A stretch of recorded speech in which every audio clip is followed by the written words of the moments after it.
अस्सलाम वालेकुम। सबसे पहले तो मैं मुबारकबाद पेश करूंगा बहरिया टाउन के कस्टमर्स को लेके जो 7E का टैक्स उनको किस तरीके से इस मामले में उनकी जान छूट गई, इस बारे में तफसील से आपको बताऊंगा। और DHA सिटी वाले कस्टमर्स जो हैं वो कमिश्नर ऑफिस के बाहर जा के लाइनों में लग के टैक्स के लिए साइन करवा रहे हैं, तो उनकी क्या अपडेट है ये सब की सब तफसील से बताऊँगा, ताकि अगर आप लोगों ने अपनी 7E की कैलकुलेशन करनी है तो इस वीडियो को देखने के बाद, एंड तक देखने के बाद आप लोग ज़रूर अपनी कैलकुलेशन आसानी से कर सकेंगे। तो मेरा नाम उस्मान खलील है, आप लोग इस वीडियो को एंड तक ज़रूर देखिए।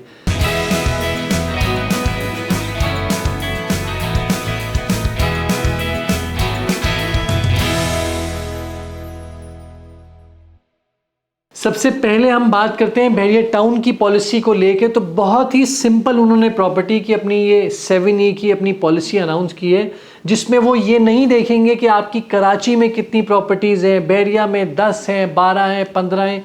वो सिंपल से ये देखेंगे कि जब आप अपना ट्रांसफ़र करवाने के लिए आ रहे हैं, आपका चाहे 125 है, 250 है, 500 है, 1000 गज़ है या 2000 गज़ है, अगर इसकी FBR वैल्यू 25 मिलियन 2.5 करोड़ से ऊपर है तो ही आपको 7E के टैक्स जो है वो सबमिट करवाना पड़ेगा, जो कि फॉर्म ए कमिश्नर के पास जाकर एक पूरा लंबा सा प्रोसेस है, जो कि आगे मैं वीडियो में कंफर्म करूंगा। तो बहरिया की जितनी भी प्रॉपर्टीज़ है, कोई एक भी प्रॉपर्टी 25 मिलियन से अबव नहीं है तो उनको तो टैक्स नहीं पे करना पड़ेगा। आप सिंपल अपना FBR का टैक्स पे करेंगे और राइट अवे आपका हाथ के हाथ ट्रांसफ़र हो जाएगा।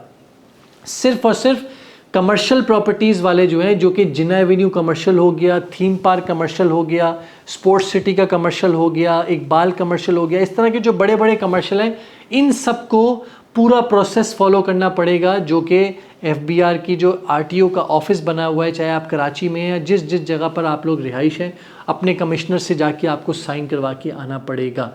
तो ये बहुत सिंपल सी है। आपकी कराची की क्या प्रॉपर्टी है तो आपको इस बात से कोई लेना देना नहीं। अब कराची में क्या आपकी प्रॉपर्टीज़ को किस तरीके से कैलकुलेशन की जा रही है, क्या की जा रही है, तो आप अपने वहाँ पर इदारे से जाके कंफर्म कर सकते हैं। और अगर आपके पास बहरिया टाउन में 10 प्रॉपर्टी भी हैं, बहरिया ये नहीं देखेगा कि 10 प्रॉपर्टी का आपको देना है, सिर्फ उस इंडिविजुअल का जो आप बेचने के लिए आए सिर्फ उसकी बात होगी।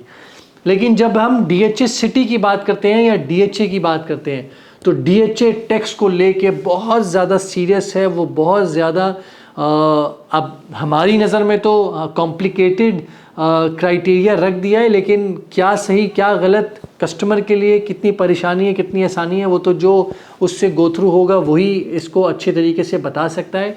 DHA की तरफ से ये अनाउंस किया गया है कि जो उनके अलॉटी हैं, जो कि सबसे पहला कस्टमर, जो कि ज़्यादातर सूबेदार और लोअर ग्रेड के जो ऑफिसर्स होते हैं, उन सबको जो प्रॉपर्टी उनको दी गई है उनको DHA खुद ही सॉल्व कर रहा है, उनकी FBR से साइन करवा कर उनका सिंपल गो में ट्रांसफ़र कर देता है। लेकिन अब हम बात करते हैं जितने भी ट्रांसफरी वाले कस्टमर्स हैं जिनके नाम पर एक दफ़ा हो चुकी है, चाहे वो सिविलियंस हो चाहे वो फ़ौजी ही क्यों ना हो, जिन्होंने बाद में किसी और से परचेज़ किया हो, अब उनके लिए क्या पॉलिसी है वो ये आप सुनिएगा। उनकी चाहे एक प्रॉपर्टी है, चाहे 10 प्रॉपर्टी है, या कराची के अंदर 20 प्रॉपर्टी है, या पाकिस्तान में कहीं भी है, उनको सबसे पहले FBR में जाना पड़ेगा, अपने RTO ऑफिस जो कि उनके इलाके का होगा।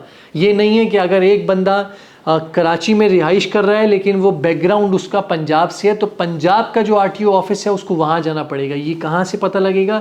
ये आप लोगों को RTO अपनी FBR की जो वेबसाइट है, जहाँ आप फाइलर नॉन फाइलर का स्टेटस शो होता है, वहाँ पर RTO का लिखा हुआ होता है।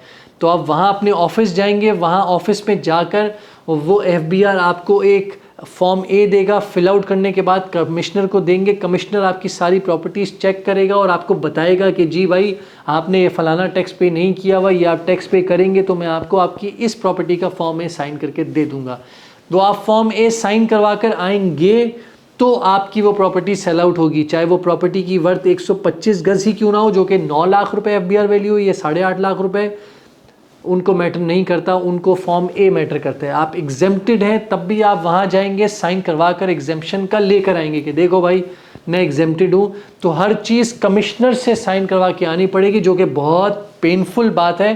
ये किस तरीके से अब होगी, आगे बढ़ेगी, क्योंकि अक्सर जगहों के ऊपर इस पे स्टे ऑर्डर आया हुआ है। पंजाब साइड पे इसका स्टे ऑर्डर आया हुआ है। DHA तो फिलहाल बहुत स्ट्रिक्टली इस चीज़ को फॉलो कर रहा है। कराची में किस तरीके से फॉलो किया जा रहा है इस बारे में अभी तक इन्फॉर्मेशन नहीं मिल सकी। तो बहरिया वालों को खुशखबरी दें कि जहाँ उनके लिए कंफर्ट जोन आ सकता है, आसानी हो सकती है, तो वो लोग तो एंजॉय करें, आसानी से ट्रांसफ़र करवाएं। तो मैं उम्मीद करता हूँ आप लोगों को ये बहरिया टाउन कराची की पॉलिसी और DHA की पॉलिसी दोनों आपके सामने रख दी गई होंगी, आप लोगों को समझ आ गया होगा। कैलकुलेशन करने का काम आप लोगों के इनकम टैक्स जो फाइल करता है उसका काम है, वो आप लोगों को ज़रूर इस चीज़ में मदद कर देगा। तो अपना बहुत बहुत ख्याल रखिएगा। नीचे दिए हुए चैनल को सब्सक्राइब कीजिए। खुदा हाफिज़।